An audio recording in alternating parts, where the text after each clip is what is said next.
Jeg hedder Elisabeth, og jeg går i 2G, og jeg har studieretningen, som hedder Samfundsfag, Matematik og Erhvervsøkonomi. Og på denne linje kan man også vælge engelsk i stedet for matematik. Man har matematik på B-niveau og så engelsk på A-niveau, hvis ikke man vil have matematik på A. Klar. I min klasse er vi rigtig gode til at hjælpe hinanden, så hvis nogen har problemer med en matematikaflevering, så vil vi finde på at sætte os sammen. Eller hvis vi skal til eksamen, så er vi også gode til at ringe sammen og så lige aftale et sted at mødes. Og det er en god ting. Og det er rart, at man kunne i klassen, fordi at det kan også tit være svært, hvis man lige har haft mange fraværsdage. For eksempel så har jeg haft kørselssyge.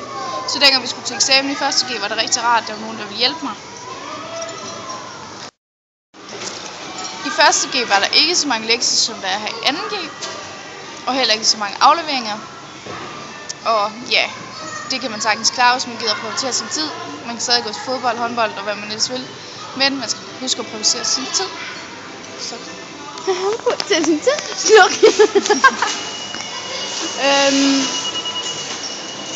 Hvor lang tid du skal være der måske? Og hvilken uddannelse du har valgt? Hvor jeg vil.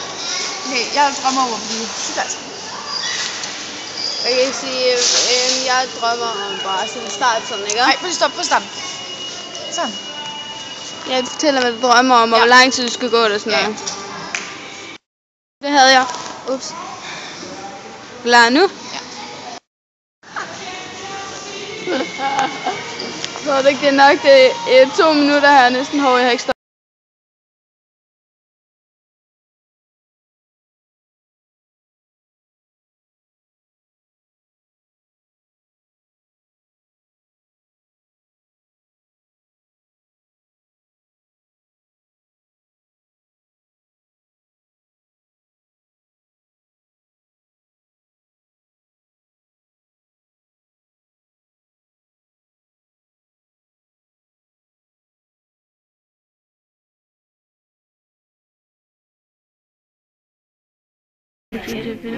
Den er god, men hvorfor kan du ikke overføre?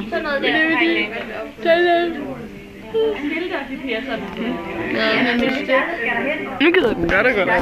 Det gør den.